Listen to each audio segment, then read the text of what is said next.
দেখে অদ্ভুত, আলোচনা করতে ভালো লাগবে, গল্প করতে ভালো লাগবে, কিন্তু পরিস্থিতিটা কতটা নিদারুণ ভাবুন তো। আসলে আমাদের রাজ্যে না সব সম্ভব, কাকে কখন যে খাঁচায় ঢুকতে হয় তার কোনো গ্যারান্টি নেই।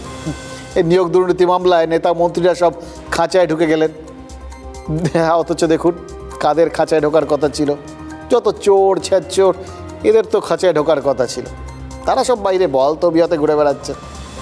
মাঝখান থেকে দেখুন নেতা মন্ত্রীরা, জনপ্রতিনিধি আমরা যাদের সবাই মনে করেছি আমাদের প্রতিনিধি, তারা খাঁচায়, দিল্লির তিহার জেলের খাঁচায় মাসের পর মাস নির্বাসনে কাটিয়ে তারপর বনে ফিরেছেন বীরভূমের বাঘ অনুব্রত মণ্ডল।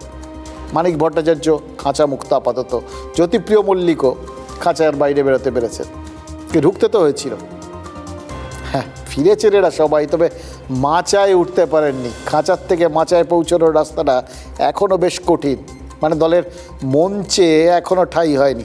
পার্থ চট্টোপাধ্যায় মাচায় ঠাঁই পেয়েছেন, ওই মেয়র রোডের সভায় তার নাম নিয়েছেন তৃণমূল নেত্রী, তবে তৃণমূলের প্রাক্তন মহাসচিব আবার দেখুন মাচায় উঠেছেন কিন্তু খাঁচার থেকে বেরোতে পারেননি, মানে এখনও সব মামলার থেকে জামিন পাননি, কিছুতে পেয়েছেন।